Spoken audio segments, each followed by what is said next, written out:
नमस्ते everyone, welcome back to another video. और इस वीडियो में मैं फिर से लक्ष्य को इंटरव्यू करने जा रहा हूँ। मैं क्विकली बता दूं कि लक्ष्य लाटविया गए थे 2 साल का एमबीए करने, और इन्होंने कंप्लीट कर लिया और अभी ये पीएचडी कर रहे हैं लाटविया में ही। और इनके एक्सपीरियंस, इनके जॉब्स के बारे में और बहुत सारी वीडियोस हमने बनाई हुई है यूट्यूब पे, आप मेरे चैनल में जाके देख सकते हो। और इस वीडियो में हम लोग बात करने वाले हैं परमानेंट रेजिडेंसी इन लाटविया के बारे में। क्योंकि जब स्टूडेंट जाना चाहते हैं तो उनके मन में कहीं ना कहीं क्वेश्चन होता है कि लाटविया में पीआर मिलता है कि नहीं मिलता है। अगर मिलता है तो पीआर मिलने का रिक्वायरमेंट्स वगैरह क्या होता है और क्या प्रोसीजर होता है। तो जितना लक्ष्य के वो तो जितना लक्ष्य को पता है अपने एक्सपीरियंस और नॉलेज के हिसाब से उस चीज़ों पे बात करेंगे। तो लक्ष्य, आप फिर से अपने आप को क्विकली इंट्रोड्यूस कर दो, अपने लाटविया जर्नी को और अपने बारे में, फिर हम लोग क्वेश्चन आंसर स्टार्ट करें। श्योर। So hello everybody. सबसे पहले तो मेरा नाम लक्ष्य है और मैं लातविया आया था 2021 में फॉर परस्यूइंग एमबीए। तो 1.5 साल का मेरा एमबीए था और उसके बाद ऑलमोस्ट 1 साल मुझे हो चुका है pursuing PhD same in business administration. और ऑलमोस्ट 3 साल हो चुके हैं मुझे यहाँ आए। 2024 खत्म होने वाला है। मैं 19 नवंबर को आया था और 19 नवंबर अभी गया, 3 साल खत्म। बट हाँ, मैं I was working in 3 industries. सबसे पहले तो मैं काम किया एज अ गेम प्रेजेंटर, जो कि सीनियर इंडस्ट्री में था। फिर उसके बाद I went into sales because मेरा जो पुराना एक्सपीरियंस था वो सेल्स में था। Now I am working as a customer operation specialist in Discover cars, जिसमें customer support plus technical support का काम रहता है। एंड या so that's how I am doing.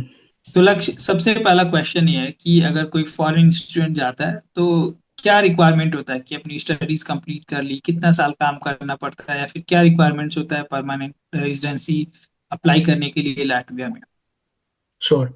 सो अगर आप स्टडी की बात करें तो स्टडी जैसे आपकी 2 साल की है तो वो आधा काउंट होता है, मतलब वो 1 साल काउंट होगा if you are thinking of PR.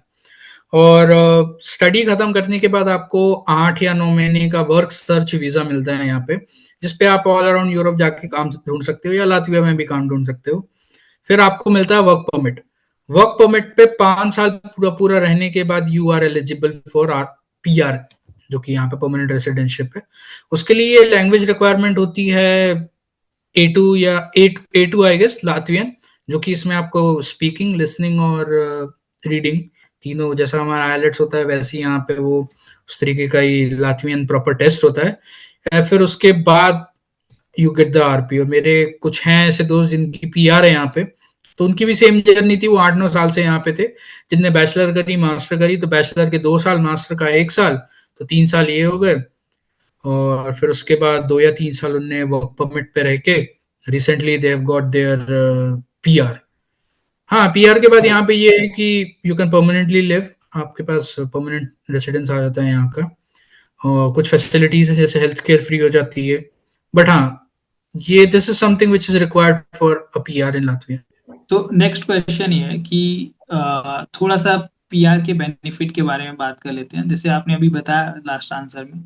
लेकिन जब किसी को पीआर मिल जाता है तो क्या अपने फैमिली मेंबर्स को ले जा सकते हैं वहां पे लाटविया में रहने के लिए। फैमिली मेंबर्स को अगर आप लाना है तो आप एज अ वर्क परमिट और एज अ स्टूडेंट भी ला सकते हो, बट उसमें आपके इनविटेशन लगते हैं आपकी। जैसे इफ यू वर्क, जैसे मैं हूँ, मैं एक स्टूडेंट हूँ। So if I want to bring my parents, so I have to ask my university for invitation. अगर आप वर्क परमिट पे हो तो that goes same with your office. But अगर आप पीआर पे हो तो पीआर पे you can bring at least your parents, इधर योर वाइफ और इधर योर पेरेंट्स। तो अगर आपकी वाइफ आती है तो आपके पेरेंट्स नहीं आ सकते, और अगर पेरेंट्स आते हैं तो फिर वाइफ नहीं आ सकती। तो पीआर में ये सीन है।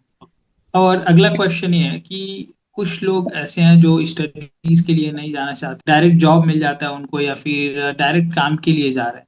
तो उनके लिए फिर क्या रिक्वायरमेंट होता है, कितना टाइम लगता है पीआर वगैरह में। अगर आप डायरेक्ट वर्क परमिट पे आ रहे हो यहाँ पे तो फिर सीधे सीधे 5 साल है, because 5 years is a requirement for work permit.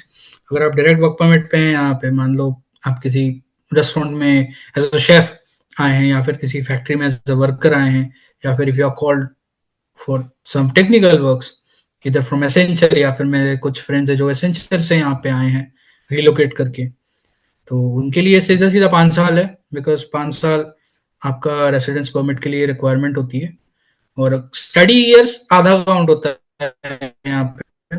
PhD हो गया, मास्टर्स हो गया, बैचलर हो गया। बैचलर 4 साल की तो 2 साल काउंट होगी, मास्टर 2 साल का है तो 1 साल काउंट होगा, और मेरी जो पीएचडी है वो 4 साल की है तो उसमें भी 2 साल काउंट होगा। ओके, तो इसका मतलब कि आपने 1.5 साल मास्टर्स किया तो उसका आधा काउंट होगा, जी, और फिर आप 3 साल पीएचडी कर रहे हैं तो उसका 1.5 साल काउंट होगा, राइट? 1.5 साल काउंट, दैट्स करेक्ट। ओके, तो नेक्स्ट क्वेश्चन और प्रोबेबली लास्ट क्वेश्चन ये है इस वीडियो का कि लैट्वियन लैंग्वेज सीखना कितना मुश्किल है, क्योंकि आपने आई होप, आई थिंक कि आपने बेसिक्स लैट्वियन लैंग्वेज सीखी है या फिर मोर देन दैट सीखी है। तो आप बताओ कि कितना डिफिकल्ट है लैट्वियन लैंग्वेज सीखना। डिफिकल्ट तो नहीं है, बिकॉज लातविया के जो लैंग्वेज है वो एक्चुअली इंग्लिश है, रिटन। जैसे हमारी हिंदी एक प्रॉपर देवनागरी देवनागरी लिपि है, वैसे ही लातवियन प्रॉपर इंग्लिश रिटन है, बट इसमें प्रोनाउंसिएशन का थोड़ा सा प्रॉब्लम होता है, बिकॉज कुछ वर्ड्स ऐसे हैं जिन पे आपको स्ट्रेस देना पड़ता है, तो उसमें आपको थोड़ा सा प्रॉब्लम जा सकता है। और लातवियन ग्रामर थोड़ी सी टफ होती है, बट चाहो तो सब कुछ है आसान। और एडवांटेज भी है अगर आप सीख लेते हो तो, because you get to involve with the locals here. फिर लोकल आपको एज अ फॉरेनर नहीं देखते हैं यहाँ पे, और परेशान भी नहीं होना पड़ता है ना। और जैसे कुछ ऑफिशियल काम है, so that is done easily. और हाँ, आपको मतलब अगर ओवरऑल देखें तो एडवांटेज ही होता है अगर आप लैंग्वेज सीख लेते हो किसी कंट्री की तो। तो आपने कोई क्लासेस ज्वाइन किया था सीखने के लिए लैट्वियन, या फिर ऐसे ही आपने सीखा खुद से? अगर आप एमबीए या फिर बैचलर करने के लिए आते हो यहाँ पे, तो एक सेमेस्टर में आपको फॉरेन लैंग्वेज होती है जो कि लातवियन सीखनी पड़ती है आपको, एक एक सेमेस्टर के लिए, जो कि बेसिकली कन्वर्सेशनल होता है। A1 मुझे वहां से मिली, और फिर उसके बाद दोस्तों की हेल्प से और वॉचिंग वीडियोस और यूट्यूब, इन सब की वजह से थोड़ा बहुत सीख गए। और फिर आप बात करते करते वो आ ही जाता है, क्योंकि बिकॉज अगर आप थोड़ा बहुत लातवियन बोलते हो तो at least you can get friends with यहाँ जो लोकल्स हैं। तो लोकल की हेल्प से उनको देख के, ऑब्जर्व करके, वर्ड्स रिकॉग्नाइज करके धीरे धीरे सीख जाते हो लैंग्वेज। तो थैंक यू सो मच लक्ष्य for doing this video. I hope ये भी लोगों को थैंक पसंद आ रहा होगा और ये लोगों का हेल्प कर रहा होगा। और जो लोग इसे देख रहे हैं, अगर आपका कोई क्वेश्चन है अभी, तो आप नीचे कमेंट सेक्शन में पूछ सकते हैं, या फिर इंस्टाग्राम @विदेश ग्रुप पे भी आके पूछ सकते हैं। और थैंक्स टू लक्ष्य, एंड लक्ष्य, thank you so much for doing this video.